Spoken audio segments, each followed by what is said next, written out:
Ben-Hadad Raja Aram mengumpulkan seluruh tentaranya. 32 orang raja bersama-sama dia, beserta kuda dan kereta. Lalu ia maju, ia mengepung Samaria dan memeranginya. Kemudian ia mengirim utusan ke kota itu kepada Ahab, Raja Israel, dengan pesan. Beginilah pesan Ben-Hadad, emasmu dan perakmu adalah milikku, dan juga istri-istri dan anak-anakmu yang cantik-cantik adalah milikku. Raja Israel menjawab, katanya, seperti bicaramu itulah ya tuanku raja. Aku ini, dengan segala yang ada padaku, adalah milikmu. Sesudah itu, utusan-utusan itu kembali dan berkata, beginilah pesan Ben-Hadad. Memang aku telah menyuruh orang kepadamu mengatakan, emas dan perakmu, istri-istri dan anak-anakmu harus kau serahkan kepadaku. Tetapi besok kira-kira pada waktu ini, aku akan menyuruh pegawai-pegawaiku kepadamu, dan mereka akan menggeledah rumahmu dan rumah pegawai-pegawaimu. Maka segala yang mereka lihat dan ingini, akan mereka ambil dan mereka bawa. Lalu Raja Israel memanggil semua tua-tua negeri itu dan berkata, camkanlah! Orang ini mengikhtiarkan kecelakaan kita, sebab ia telah menyuruh orang kepadaku, meminta istri-istriku, anak-anakku, emas dan perakku, dan aku tidak menolak memberikannya kepadanya. Lalu kata semua tua-tua dan segenap rakyat itu kepadanya, jangan dengarkan! Jangan luluskan! Sebab itu, ia berkata kepada utusan-utusan Ben-Hadad, katakanlah kepada tuanku raja, segala yang pertama kali kau suruhkan kepada hambamu ini, aku akan melakukannya. Tetapi tuntutan yang kemudian ini tidak dapat kupenuhi. Lalu pergilah utusan-utusan itu dan menyampaikan jawab itu kepada Ben-Hadad. Ben-Hadad menyuruh orang kepada Ahab dengan pesan, beginilah kiranya para Allah menghukum aku. Bahkan lebih lagi daripada itu, jika rakyat mengikut aku, masih dapat menjemput segenggam penuh debu puing Samaria. Tetapi Raja Israel menjawab, katanya, katakanlah, orang yang baru menyandangkan pedang, janganlah memegahkan diri seperti orang yang sudah menanggalkannya. Segera sesudah Ben-Hadad mendengar perkataan itu, pada waktu ia sedang minum-minum dengan raja-raja di pondok, berkatalah ia kepada pegawai-pegawainya, aturlah barisanmu. Lalu mereka mengatur barisannya melawan kota itu. Tetapi tiba-tiba tampillah seorang nabi kepada Ahab, Raja Israel, serta berkata, beginilah firman Tuhan. Sudahkah kau lihat semua orang yang sangat ramai itu? Bahwasanya pada hari ini, aku akan menyerahkan mereka ke dalam tanganmu, supaya engkau tahu bahwa akulah Tuhan. Lalu bertanyalah Ahab, dengan bantuan siapa? Jawabnya, beginilah firman Tuhan. Dengan bantuan orang-orang muda pengiring kepala-kepala daerah. Tanyanya pula, siapakah yang akan memulai perang? Jawabnya, engkau. Kemudian ia menghitung jumlah orang-orang muda pengiring kepala-kepala daerah itu. Ada 232 orang banyaknya, dan sesudah mereka itu ia menghitung jumlah seluruh rakyat, yakni segenap orang Israel. Ada 7.000 orang banyaknya. Lalu mereka maju menyerang pada waktu tengah hari, sementara Ben-Hadad minum-minum sampai mabuk di pondoknya, bersama dengan ke-32 raja yang membantunya. Ketika orang-orang muda pengiring kepala-kepala daerah itu maju menyerang lebih dahulu, maka Ben-Hadad menyuruh orang menyelidikinya, dan mereka memberitahukan kepadanya demikian. Ada orang-orang maju menyerang dari Samaria. Lalu katanya, Entah mereka datang dengan maksud damai, entah dengan maksud perang. Tangkaplah mereka hidup-hidup. Sementara itu, keluarlah mereka itu dari dalam kota, yakni orang-orang muda, pengiring kepala-kepala daerah, dan juga tentara yang mengikuti mereka. Lalu mereka masing-masing membunuh lawan yang dihadapinya, sehingga orang Aram itu melarikan diri dan dikejar oleh orang Israel. Tetapi Ben-Hadad, Raja Aram, dapat meluputkan diri dengan naik kuda beserta sejumlah orang berkuda. Juga Raja Israel maju, lalu memusnahkan kuda dan kereta itu dan mendatangkan kekalahan yang besar kepada orang Aram. Lalu tampillah nabi itu kepada Raja Israel dan berkata kepadanya, Baiklah, kuatkanlah hatimu. Pertimbangkan dan pikirkanlah apa yang harus kau perbuat. Sebab pada pergantian tahun, Raja Aram akan maju menyerang kau. Pegawai-pegawai Raja Aram berkata kepadanya, Allah mereka ialah Allah gunung. Itulah sebabnya mereka lebih kuat daripada kita. Tetapi apabila kita berperang melawan mereka di tanah rata, pastilah kita lebih kuat daripada mereka. Bertindaklah begini. Pecatlah raja-raja itu masing-masing dari kedudukannya, dan angkatlah bupati-bupati menggantikan mereka. Lalu kerahkanlah tentara sebanyak tentara yang telah gugur dari pihakmu itu. Demikian pula kuda dan kereta sebanyak yang dahulu. Marilah kita berperang melawan mereka di tanah rata. Pastilah kita lebih kuat daripada mereka. Raja mendengarkan usul mereka dan bertindak demikian. Dalam tahun yang berikutnya, Ben-Hadad memeriksa barisan orang Aram. Lalu ia maju ke Afek untuk berperang melawan orang Israel.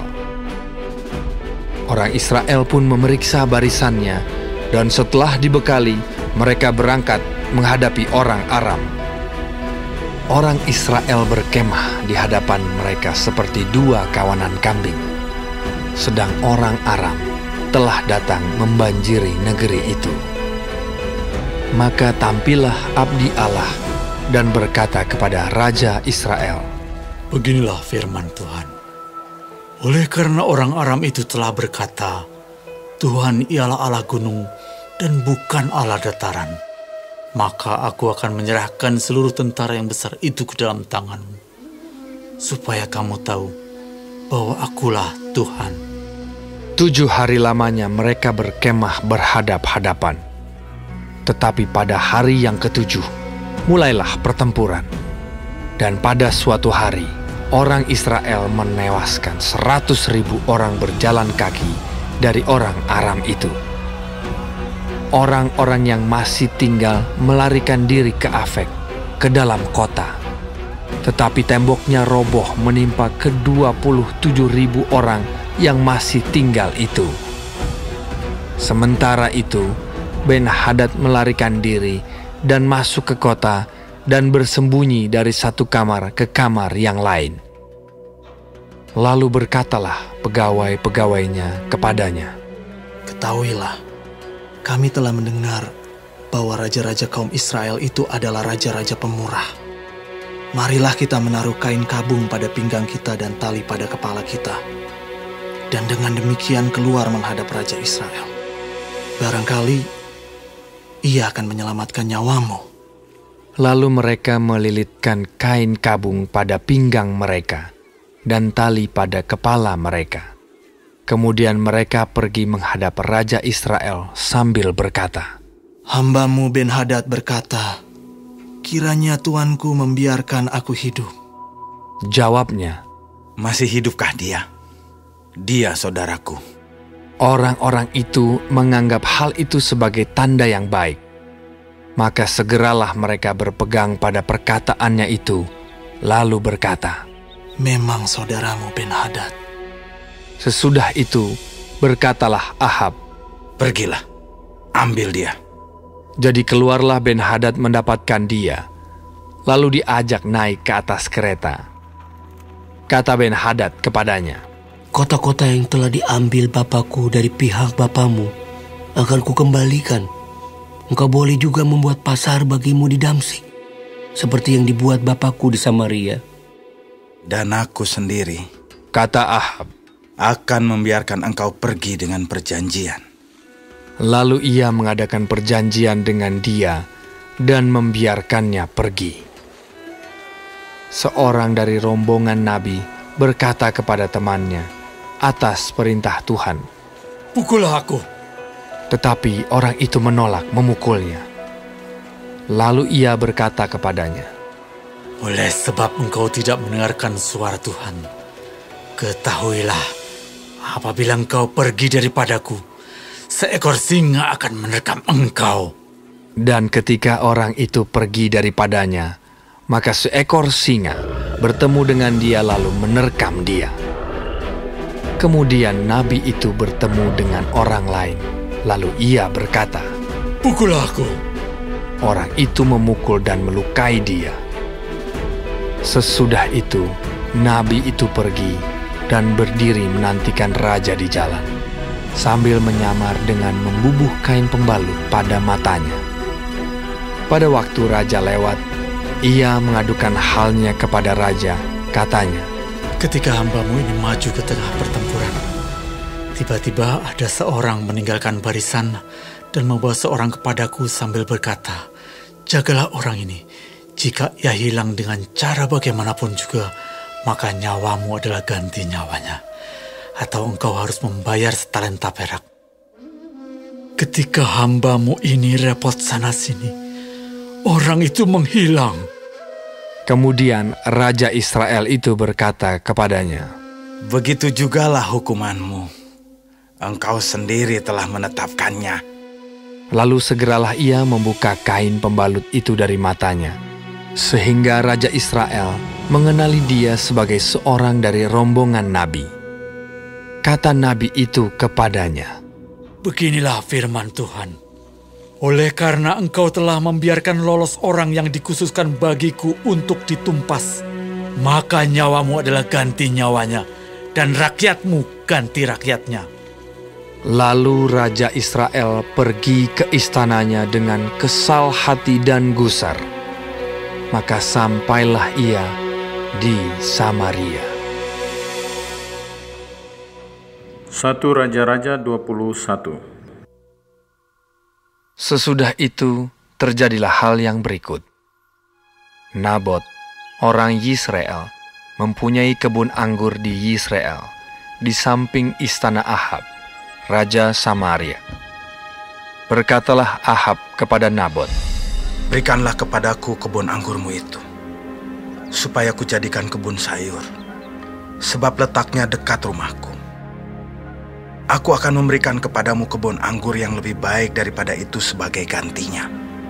Atau jikalau engkau lebih suka, aku akan membayar harganya kepadamu dengan uang. Jawab Nabot kepada Ahab, Kiranya Tuhan menghindarkan aku daripada memberikan milik pusaka nenek moyangku kepadamu. Lalu masuklah Ahab ke dalam istananya dengan kesal hati dan gusar, karena perkataan yang dikatakan Nabot, orang Yisrael itu kepadanya. Tidak akan kuberikan kepadamu milik pusaka nenek moyangku. Maka berbaringlah ia di tempat tidurnya dan menelungkupkan mukanya dan tidak mau makan. Lalu datanglah Isabel, istrinya, dan berkata kepadanya, Apa sebabnya hatimu kesal, sehingga engkau tidak makan? Lalu jawabnya kepadanya, Sebab aku telah berkata kepada Nabot, orang Israel itu, Berikanlah kepadaku kebun anggurmu dengan bayaran uang. Atau jika engkau lebih suka, aku akan memberikan kebun anggur kepadamu sebagai gantinya. Tetapi sahutnya, tidak akan kuberikan kepadamu kebun anggurku itu. kata Isabel, istrinya kepadanya, Bukankah engkau sekarang yang memegang kuasa raja atas Israel? Bangunlah, makanlah dan biarlah hatimu gembira. Aku akan memberikan kepadamu kebun anggur Nabot, orang Israel itu. Kemudian ia menulis surat atas nama Ahab, memeteraikannya dengan meterai raja, lalu mengirim surat itu kepada tua-tua dan pemuka-pemuka yang diam sekota dengan Nabot. Dalam surat itu ditulisnya demikian: Maklumkanlah puasa, dan suruhlah Nabot duduk paling depan di antara rakyat. Suruh jugalah 2 orang dursila duduk menghadapinya, dan mereka harus naik saksi terhadap dia dengan mengatakan, Engkau telah mengutuk Allah dan Raja. Sesudah itu bawalah dia keluar, dan lemparilah dia dengan batu sampai mati. Orang-orang sekotanya, yakni tua-tua dan pemuka-pemuka yang diam di kotanya itu, melakukan seperti yang diperintahkan Izebel kepada mereka, seperti yang tertulis dalam surat yang dikirimkannya kepada mereka. Mereka memaklumkan puasa dan menyuruh Nabot duduk paling depan di antara rakyat. Kemudian datanglah 2 orang, yakni orang-orang dursila itu, lalu duduk menghadapi Nabot. Orang-orang dursila itu naik saksi terhadap Nabot di depan rakyat. Katanya, Nabot telah mengutuk Allah dan Raja. Sesudah itu, mereka membawa dia keluar kota, lalu melempari dia dengan batu sampai mati. Setelah itu, mereka menyuruh orang kepada Izebel mengatakan, Nabot sudah dilempari sampai mati. Segera sesudah Izebel mendengar bahwa Nabot sudah dilempari sampai mati, berkatalah Izebel kepada Ahab, Bangunlah, ambillah kebun anggur Nabot orang Israel itu menjadi milikmu. Karena Nabot yang menolak memberikannya kepadamu dengan bayaran uang sudah tidak hidup lagi. Ia sudah mati. Segera sesudah Ahab mendengar bahwa Nabot sudah mati, ia bangun dan pergi ke kebun anggur Nabot, orang Yisrael itu, untuk mengambil kebun itu menjadi miliknya. Tetapi datanglah firman Tuhan kepada Elia, orang Tisbe itu, bunyinya, Bangunlah, pergilah menemui Ahab, Raja Israel yang di Samaria. Ia telah pergi ke kebun anggur Nabot untuk mengambil kebun itu menjadi miliknya. Katakanlah kepadanya demikian, Beginilah firman Tuhan, Engkau telah membunuh serta merampas juga. Katakan pula kepadanya, Beginilah firman Tuhan, di tempat anjing telah menjilat darah Nabot, di situ jugalah anjing akan menjilat darahmu. Kata Ahab kepada Elia, Sekarang kau mendapat aku, hai musuhku. Jawabnya, Memang, sekarang aku mendapat engkau, karena engkau sudah memperbudak diri dengan melakukan apa yang jahat di mata Tuhan. Sesungguhnya, aku akan mendatangkan malapetaka kepadamu. Aku akan menyapu engkau dan melenyapkan setiap orang laki-laki dari keluarga Ahab, baik yang tinggi maupun yang rendah kedudukannya di Israel. Dan aku akan memperlakukan keluargamu sama seperti keluarga Yerobeam bin Nebat dan seperti keluarga Baisa bin Ahia, oleh karena engkau menimbulkan sakit hatiku dan oleh karena engkau mengakibatkan orang Israel berbuat dosa. Juga mengenai Izebel, Tuhan telah berfirman, anjing akan memakan Izebel di tembok luar Israel. Siapa dari keluarga Ahab yang mati di kota akan dimakan anjing, dan yang mati di padang akan dimakan burung di udara.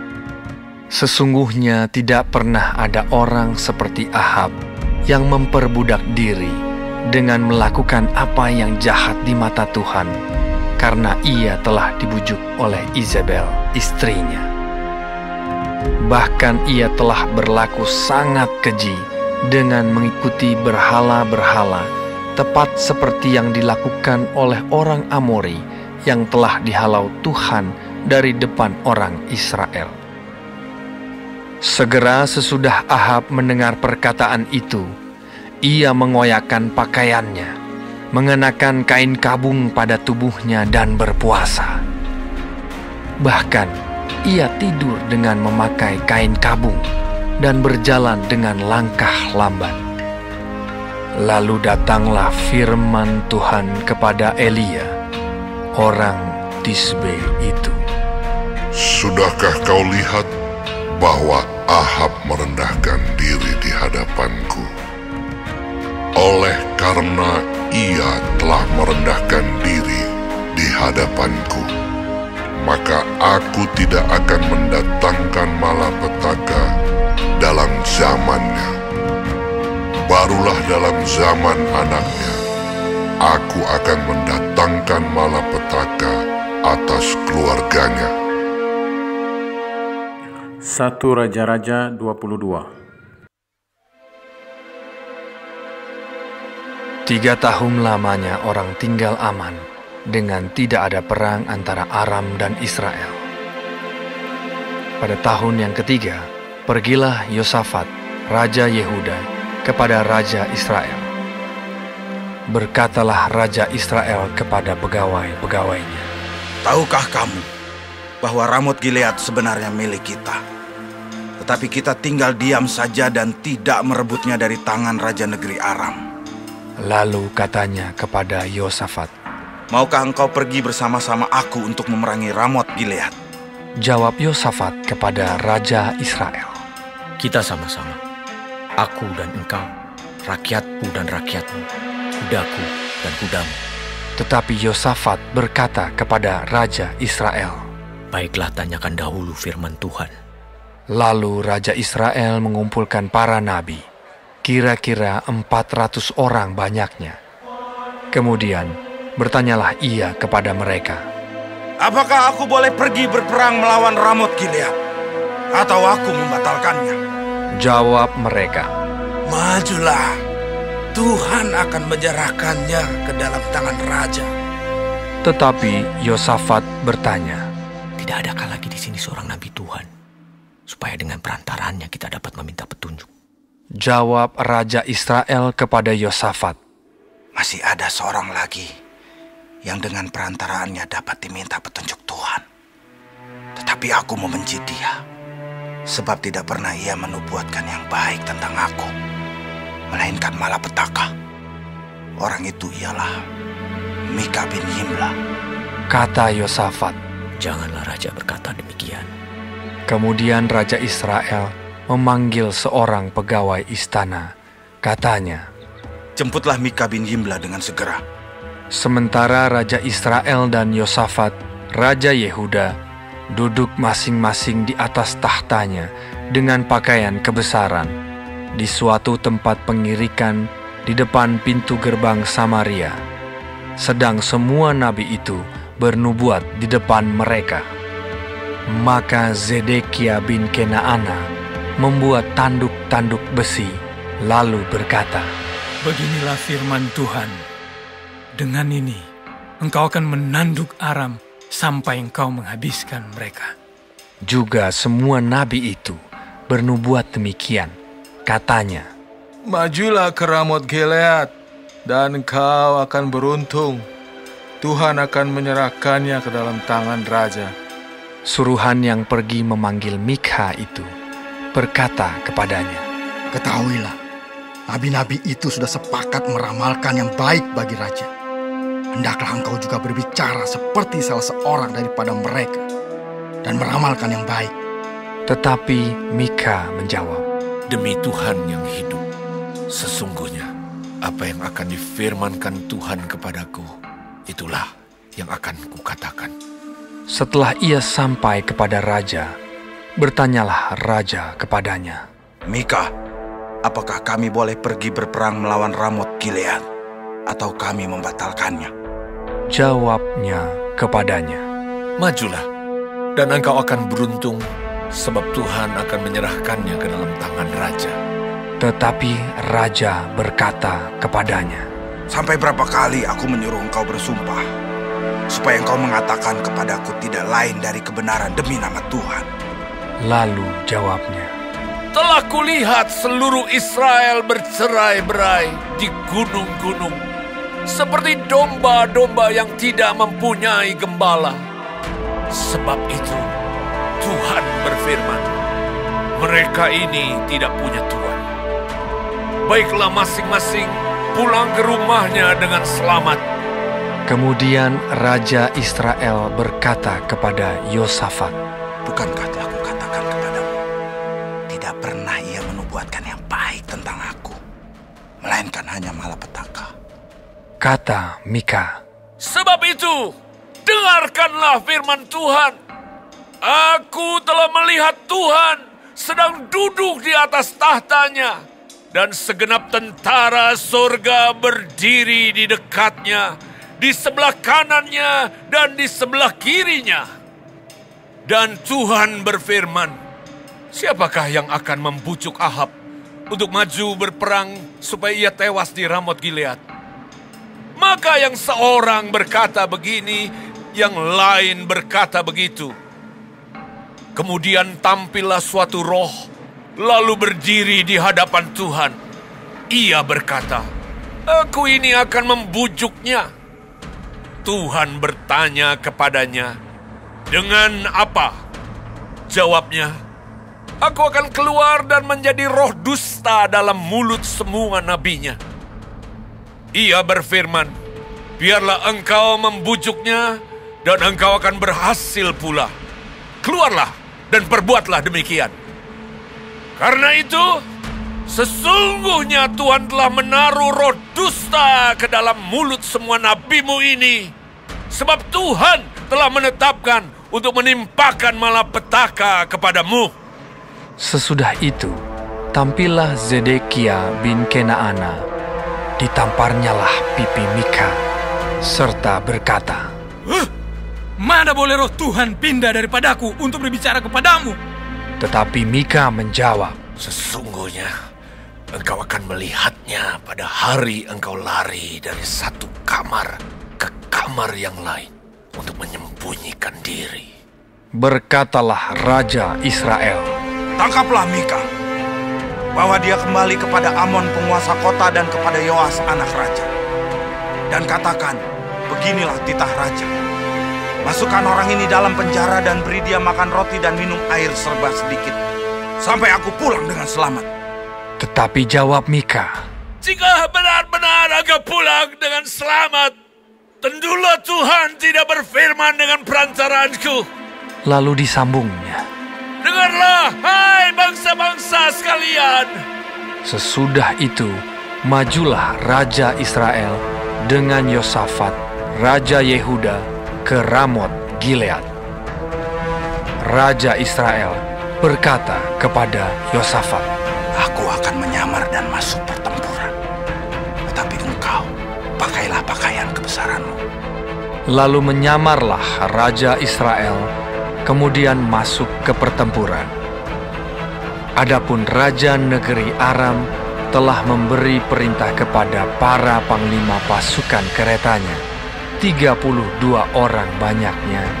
Demikian, janganlah kamu berperang melawan sembarang orang, melainkan melawan Raja Israel saja. Segera sesudah para panglima pasukan kereta itu melihat Yosafat, mereka berkata, itu pasti Raja Israel. Lalu majulah mereka untuk menyerang dia. Tetapi Yosafat berteriak. Segera sesudah para panglima pasukan kereta itu melihat bahwa dia bukanlah Raja Israel, maka undurlah mereka daripadanya.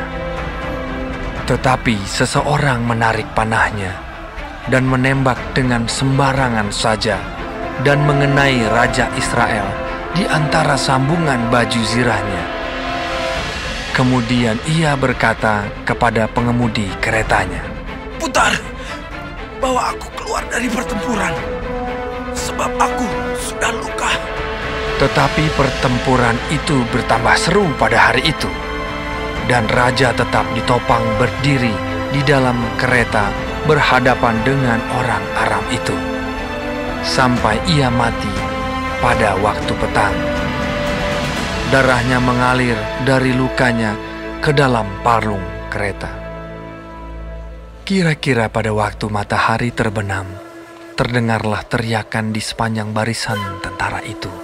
Masing-masing ke kotanya! Masing-masing ke negerinya! Raja sudah mati! Maka pulanglah mereka ke Samaria. Lalu mereka menguburkan raja di Samaria. Ketika kereta itu dicuci di tepi telaga Samaria, maka darah raja dijilat anjing. Sedang perempuan-perempuan sundal mandi di tempat itu, sesuai dengan firman Tuhan yang telah diucapkannya. Selebihnya dari riwayat Ahab dan segala yang dilakukannya, serta istana gading, dan segala kota yang didirikannya, bukankah semuanya itu tertulis dalam kitab sejarah raja-raja Israel? Demikianlah Ahab mendapat perhentian bersama-sama dengan nenek moyangnya. Maka Ahazia anaknya menjadi raja menggantikan dia. Yosafat anak Asa menjadi raja atas Yehuda dalam tahun keempat zaman Ahab raja Israel. Yosafat berumur 35 tahun pada waktu ia menjadi raja, dan 25 tahun lamanya ia memerintah di Yerusalem. Nama ibunya ialah Azuba, anak Silhi. Ia hidup mengikuti jejak Asa ayahnya. Ia tidak menyimpang daripadanya dan melakukan apa yang benar di mata Tuhan. Hanya bukit-bukit pengorbanan tidak dijauhkan. Orang masih mempersembahkan dan membakar korban di bukit-bukit itu. Dan Yosafat hidup dalam damai dengan Raja Israel.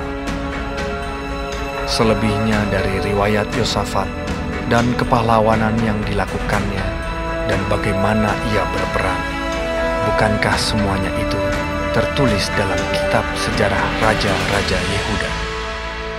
Dan sisa pelacuran bakti yang masih tinggal dalam zaman Asa, ayahnya, dihapuskannya dari negeri itu.